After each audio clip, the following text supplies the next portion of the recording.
We all know the story. 300 Spartans holding the pass at Thermopylae, a scrappy alliance of Greek city-states defending the birth of democracy against a massive tyrannical empire. And at the head of that empire is Xerxes I.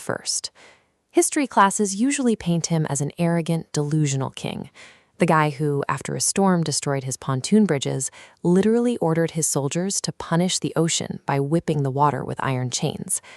But if you look closer at the Persian military structure, whipping the Hellespont makes perfect, terrifying sense. It was a calculated performance. Xerxes commanded a massive, deeply superstitious army made up of dozens of different conquered nations. Striking the water was a theatrical message designed for his own ranks. His authority superseded nature itself. He was one of history's first true globalists, commanding an administration that successfully integrated millions of people. His eventual downfall came from a highly specific, fatal psychological flaw. It was a failure in the logistics of his own ego. Look at the precision in this glazed brick relief of the Persian immortals. This uniformity reflects a society that operated with mechanical efficiency. The Achaemenid Empire was the technological and cultural center of the planet. They engineered grand canals, built a continental postal system, and maintained massive paved highways. They were also the ancient masters of soft power. Instead of flattening every culture they encountered, the Persians used a strategy of absorption. They allowed conquered nations to keep their local gods, keep their customs, and govern themselves locally, as long as they paid their tribute to the crown. So how does a hyper-advanced, diplomatically sophisticated empire, one that perfectly understands how to integrate foreign nations, fail so spectacularly against a starving, heavily fractured peninsula of independent Greek cities? Because overwhelming military and economic supremacy drops to zero effectiveness the moment a leader decides a quick, dramatic visual spectacle is more important than strategic patience. This image shows the modern Strait of Salamis. In 480 DC, Themistocles leaked a false retreat, baiting the massive Persian fleet into these tight waterways. Inside, their size became a trap. Bottlenecked ships were systematically rammed by Greek triremes, and Xerxes watched the entire disaster happen from the front row. He ordered his men to construct a golden throne on a hill overlooking the bay. He wanted to sit and visually consume a glorious, decisive victory. Sending his ships into that strait was a willing forfeiture of his tactical advantage.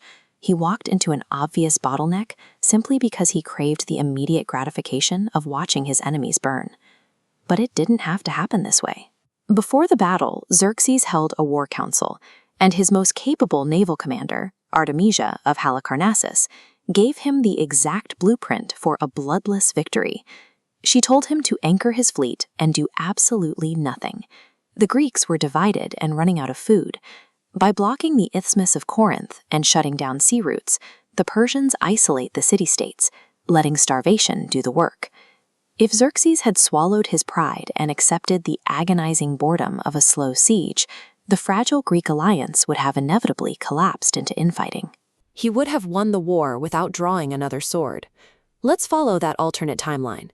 If Greece falls and becomes a Persian satrapy, the geopolitical center of gravity never shifts to the Mediterranean. Without the constant fear of a massive Eastern empire pushing them to militarize, the early Roman Republic likely remains a localized farming community in Italy. Global wealth concentrates almost entirely along the Silk Road.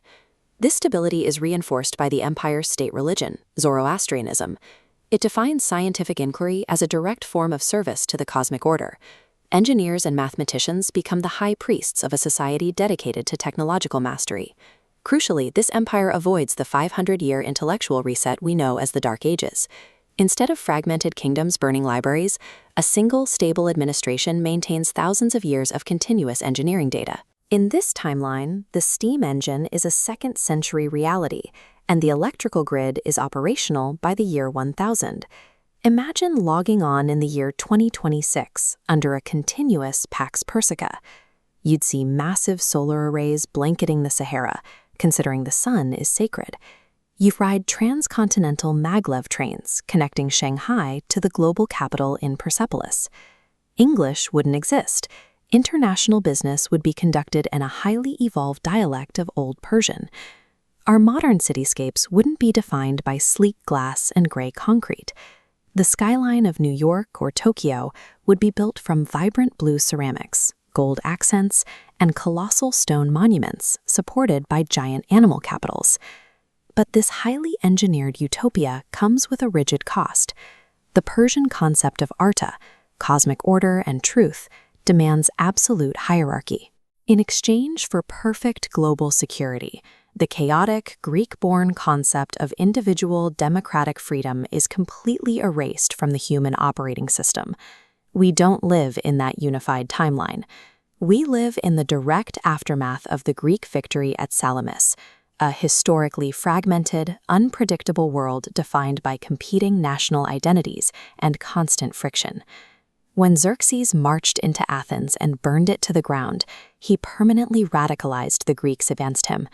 In almost every other theater of war, the Persians chose to preserve local elites and incorporate them into the imperial bureaucracy. By choosing fire over his own established policy of political bribery and local autonomy, Xerxes turned a potential trade partner into a martyr. The quiet truth of imperialism is that real dominance is incredibly boring to watch. It is achieved through the slow, bureaucratic absorption of your rivals, not through explosive displays of punishment. In the waters of Salamis, Xerxes abandoned the diplomatic playbook that built his empire.